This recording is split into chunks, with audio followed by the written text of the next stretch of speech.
yes, I worry about it all the time. As the principal, one of the first things I think a lot about is it's not what it used to be. And I don't mean as a principal, like I've only been a principal for 7 years, but I think about when I was in school. School was a safe place. It just always felt safe, and it just felt like there was this, just a place that was just like this protective space that you just never thought a shooting or anything like that would happen. Over the years, unfortunately, we've come into these spaces where we've seen this thing happen way too many times.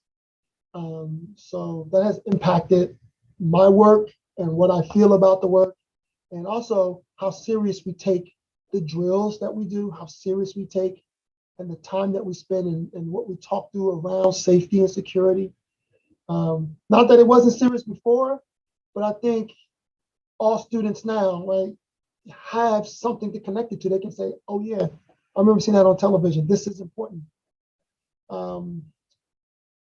So yeah, it's not easy, right? It's not easy when they look like yesterday. We walked into the building and people were looking for, a level of calmness from me.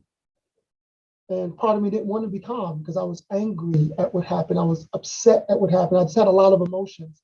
And I know students did, I knew staff did, I knew parents did. Right? I had parents called me like, "Hey, what happens when?" And, I answered the questions.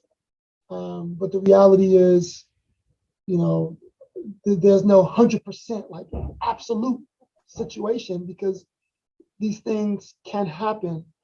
And I pray that this is the last one. I pray it never happens here at Argyle, never happens in Montgomery County.